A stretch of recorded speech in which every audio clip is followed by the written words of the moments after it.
Yun mga amigo, bali dalawang sunod na gabi na hindi kami nakahuli na.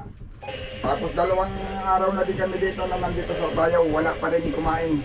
O yung unang gabi lang ang pinagbigyan kami ng 3 piraso. Ayun na nandito ang isda, sige lang ang pagkita. Kahit kahapon, pati nga yung mga lamarang mga amigo nandyan. Ayaw naman kumain. Oh, nandiyan nakita muna yung isda pero ay hirap ang pasibarin. Yung mga kalapitan nga pala namin ngayon, kahapon nakahuli pa namin sa gabi ang mga yan. Kami hindi. Pero ngayon lahat kami wala nang huli. Pati yung mga katabi namin bangka wala na din. Ang isda, mas magkapalang isda doon sa kanila, panay ang pangangawa ng big tuna. Kaya siyempre, pag ganang nangangawan, hindi mo iiwanan. Hindi nga nila iniwanan, hindi naman kumain. Yun, hindi na ako nag-video kagabi at wala namang wala naman tayo mai-video, walang kumain.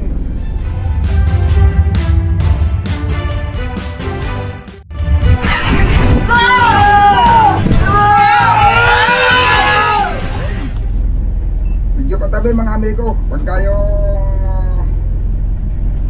hindi sumpong ng ng magandang silig at sa tansya ko wala talagang pagkaasa na gumanda yung silig sa bandang tabi. Papatilay lang uli kami namin gabi. Doon ang may mga nakakahuli pero patilay gawa ng wala doong buya na hindi masilig, puro masilig. Malakas ang agos ba? Ibig sabihin ng masilig mga amigo.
Hindi tayo nakahuli sa dalawang gabi. Yung pagdating namin dito, natibang kami ng area, nakahuli lang kami ng sapit ng 3 piraso isang gabi. Hindi naman nagtuloy-tuloy ang kain. Nandun ang isda, nagpapakita, ayaw nang kumain. Yan, lumipat kami dito sa may mas matabi-tabi na sa Pulilio Island. Ito, mag-iilo lang kami. Talagang kuhan, baka sakaling makadagdag pa sa huling gabi namin. Pagka malakas ang agos mga amigo, magpapatilay kami. Dito may mga nakakahuli sa patilay, madalang lang ang bangka ngayon. Gawa ng doon sa barangay dito sa isla ng Pulilio na pinakamarami ang mga maglalaot. Ngayon ay magpimpista sa kanilang lugar, kaya sila ay hindi lumaot ngayon. Ayun, pagkakataon na namin to para medyo makasulo dito. Yan, madalang ang bangka. Hindi man masusulo mga amigo, madalang gawa ng mga yung karamihan naglalaot dito banda, di pagarihan sa isla. Yun, nakakahuli sila dito. Sana mapagbigyan kami. Hindi lang kami, bihira lang kami mga amigo pumisto dito. Gawa ng itong pisto na ito, laging punuan ng bangka, laging marami. Kaso lang ngayon, pista nga nila. yan sa kanilang barangay, nasa tabi sila, wala sila sa laot, kaya kami muna ang susubok. Paminsan-minsan lang kami dito nakakapangawil. Maigi lang pagka yung paggaling sa tabi, nakachimpo kami na pag dumating kami dito, may bakanting payaw na matatalian namin. Ayun, nakakatali kami, nakakahalo kami sa kanila. Pag wala nang nagiging bakante, ayun, napapalayo kami, napapalampas. Gawa ng mas maliliit na bangkayo na hindi namin pwede silang talian. Nakakahiya naman mga amigo, silang nauna, tapos kami nakapuno sa payaw, sila nasa may hulihan namin. Kaya ang nangyayari, lagi kami lampas. Ayan, pero itong payaw na ito mga amigo, parang yung pangalawang laot yata namin yun. Nahulihan namin ng 5 pirasong bigay kung may nakapanood nun isang gabi. Ito yun, itong payaw na ito. Yan, nagkataon naman noon mga amigo, kaya madalang din ang bangka, malakas naman ang amihan. Ayun, hindi nila kuwan. Kumbaga man ay nagsitabi sila, kami ang nakapisto dito sa tayo dito. Yan, mag-yelo lang, papalitan namin ng tubig.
Yan, bali yan lang isda namin mga amigo. Isang puno dyan, yung kabila siguro mga 30 kilos na lang ang mapapadagdag bago mapuno. Pero pag pagbibigyan pa tayo mamaya na makahuli, baka malamnan yung bodega. Makahuli man lang mga 5 piraso amigo, arimuhan na para kuwan, makabawi-bawi tayo sa konsumo. Yung ibang mga bangka mga amigo, kung ganito yung sitwasyon namin, mas nakakawa. Gawa ng mayroon kaming mauubos na rin yung yelo nila, 1 piraso ang huli na ayun, magre-reklamo na nga, tagal-tagal na daw nila sa laot. Baka mga ilang araw na lang ay uuwi na din, pero ang huli nila 1 piraso dito na lang. Natunaw na lang yung yelo nila sa katagalan. Tapos mayroon na mga nakalimang gabi na bangka. Bagay hindi naman gaanong malaking mga amigo. Siguro yung huli nila malugi may kaunti kung talagang hindi madadagdagan. Pero malaki pa ang pag-asa makadagdag, gawa ng naito pa naman sa laot. 3 piraso pang huli, 5 gabi na sila sa laot. 3 piraso pang bigto na. Talaga medyo ganitong panahon, may pagtumal, may pagbigla na lang nakakain na isda. Hindi pare-paras, may nakaka-jackpot. Yung nakakatsimpo, mayroon din namang nalulugi, pinahihirapan. Sabi nga nung ibang viewers natin, mga amigo, bakit daw wala naman na niyang huli, in-upload mo pa? Dapat yung may huli lang. Ganito yan mga amigo, kaya natin ina-upload, gawa na yung video natin, hindi para tayo ay mapanood lang, makita kung paano manghuli. Para i-re-ice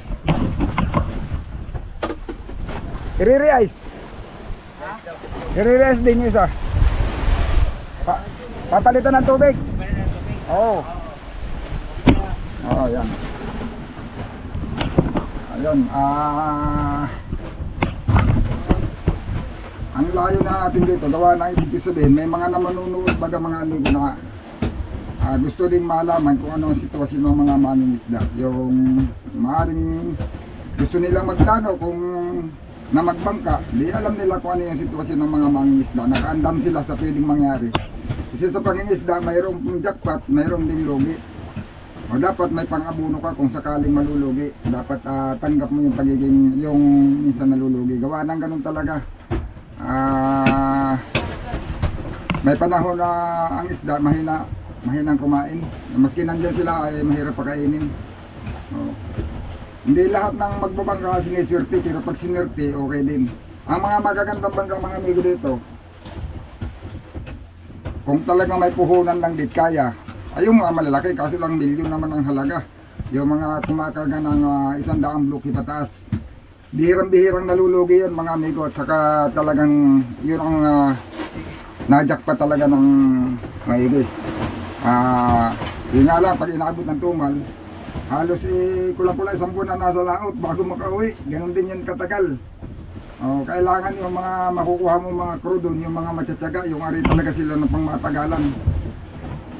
Sa bagay, wala namang problema yun mga amigo, kasi pag malaki yung bangka, para na rin silang nasa bahay nun. Maganda rin ang kanilang mga pista, tulugan, nakakapahinga din ng maayos. At kompleto sa higaan, napagod. Yun. Kailangan may malaking puhunan ka para magawa mo yun. Kasi ang karamihan kasi mga amigo, yung mga malalaking bangka na ganyang kalalaki, mayroon dito mga pag may gumagawa ng bagong ganyang kalaking bangka, basta brand yun, nagkakahalaga yan ng mga 5 milyon. 5 milyon, 4 milyon hanggang 5 milyon ang halaga. Yun, kakarga ng mga 100 bloke ang laki nun. Yung kasi laki nga ng bangka natin mga amigo milyon na ang halaga bago makumpleto yung bago tumakbo. Sa panahon ngayon, may mga kagaya sa akin, medyo nakabili kami ng bangka sa sa yung mga sinusubasta na, yung mga halimbawa, hindi nagkaigi yung may-ari sa pagbabangka, medyo hindi nakakuha siguro ng mga crew, mga kumbaga man nahihinaan siya sa income. Siguro walang magandang naging tauhan, walang naging maayos na kapitan. Kaya hindi talaga nila kaya yung ganong sitwasyon ng paghahanap buhay. Sumubok lang, ibinibenta nila, sinusubasta lang nila ang pagbibenta. Nabili ko nga lang ito ng 350,000 mga amigo kaso lang pinarepair ko pa, pinalaki-lakihan ko pa ng kaunti, saka pinagawan ko ng buliga dahil walang buliga. Gumastos pa rin ako ng lahat-lahat, inabot pa rin ng nasa 500,000. Pero kung ipapagawa ko sa ngayon, milyon na. Gawa ng lahat-lahat ang gagastusin, pati kompleto sa mga gamit nga pala mga amigo, lahat ng mga gamit dito. Yung sinasabi ko, bangka pa lang yun, nagagamitin pa lang. Natakbo naman doon sa halagang 5 milyon, 500. Pero wala pa akong radyo doon. Ito, mga radyo na to, hindi pa ako nakapamili. Yung ibang mga gamit dito sa bangka, inunti-unti ko na lang to. Nung una lumalaot ako, wala pa akong malaking radyo. Yung ito lang ang sinikap ko na magkaroon. Ayun. Saka ito, yan mga amigo. Tapos siyempre, yung gastos natin pagpaparehistro ng bangka, yung pala napadagdag doon. Kaya siguro, bago ko ito nagamit, gumastos ako na nasa 600,000 bago ko na kompleto. Yun. Sa ngayon, hindi na kaya yung ganong kalaking, hindi ka na makakapagka ng ganong kalaking halaga lang. Sabi nga nila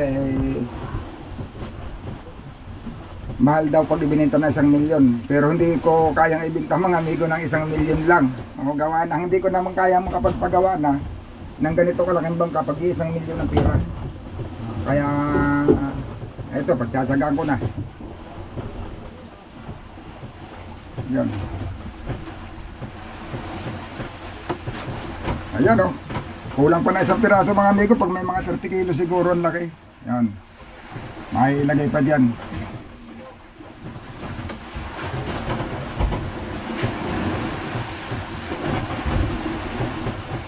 Pero pag nakahuli kami ng higit pa sa 1 piraso, hindi ko na diyan ilalagay sa buliga na, hindi ko na yung dadagdagan. Para may kasama na sa buliga.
Nga lang pala kami. Ayan o, maribat kami sa payaw. At mamayang gabi, patilay kami. Nanguhuli lang muna ng kumain. Ayan, may mga huli sila o. Ayan. At malakas ang agos. Hindi kakayanin sa payaw. Hindi magkakaigi. Yun. Huling gabi namin dito sa lahat mga amigo. Mamaya, pauwi na rin kami. Uy, pati ilak na huli ah. Mas manalaki dito ang pirit. Isa doon sa kwat sa dalungkong pala, halo. Magalubong pala rito. Ay, ito. Ayan. Ay, gili pamain mamayang gabi pang salit sa pusit. Ayan o, ganda yan mga galunggong. Ay. Kami guro din o. Ayun yung ating service mga amigo, maraming huli. Marami ng huli service natin. Ano, nag-arriba siya ng bukod. Saan na? Ayan o. Parang malabo yung ating camera. Ay, basa. Ayan.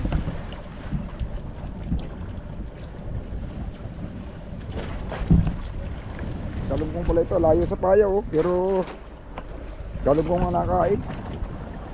Ayan, si Aming Kabido. Oo. Aming Kabido. Oy, nag-tobel pa. Nag-tobel ka na, Aming Kabido. Opo. Pang-ready na mamaya. Mamaya. Oo. Magkalampas lang ng kundi sa salaan siguro. Opo, O opo. hanggang salaan lang. Opo.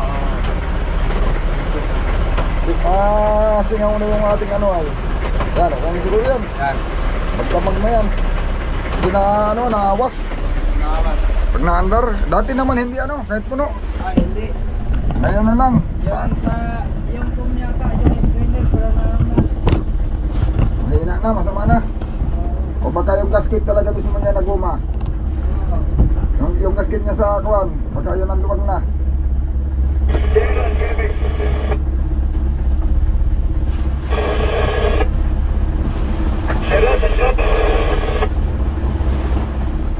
Ayan mga amigo, pagkatapos namin mamain, yun na lang ang ginagawa namin yan. Tapos mamaya tatakbo kami doon pataas at mag-aarya kami ng parachute para mamaya gabi panog-anog ulit kami. Susubok gawa ng agos. Sige. Ngayong maghapon mga amigo, wala talagang huli. Kaya yatang kumain ng araw. Karamihan ay sumusubok, patilay. Pag magandang agos, nasa payaw. Pero talagang kagabi, kakaunti ang nakahuli. Nagmo-monitor tayo sa iba't ibang frequency, yung iba-ibang mga kabangkaan dito sa lahat mga amigo. Parang ilang bangka lang yung may huli, tig-isang piraso lang din.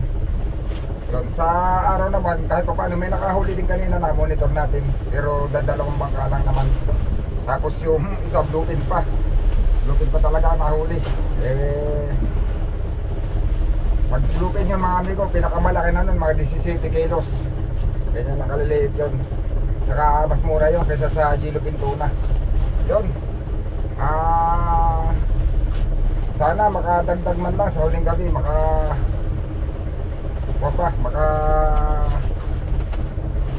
kahit pa paano naman mga amigo, hindi man pumarte, may makabawi man lang sa konsumo.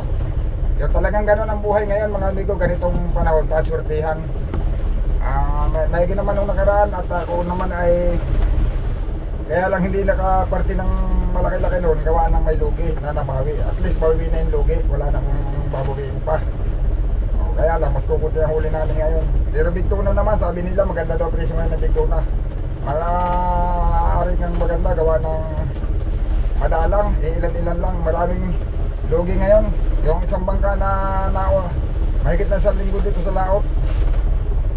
Parang, malapit na mag-2 linggo, mahigit na 10 araw mga amigo. Yun talaga, at isang piraso na huling big tuna. Kanina kausap natin. Yun. Sige, abang-abang lang. Huling gabi, sana pagbigyan pa.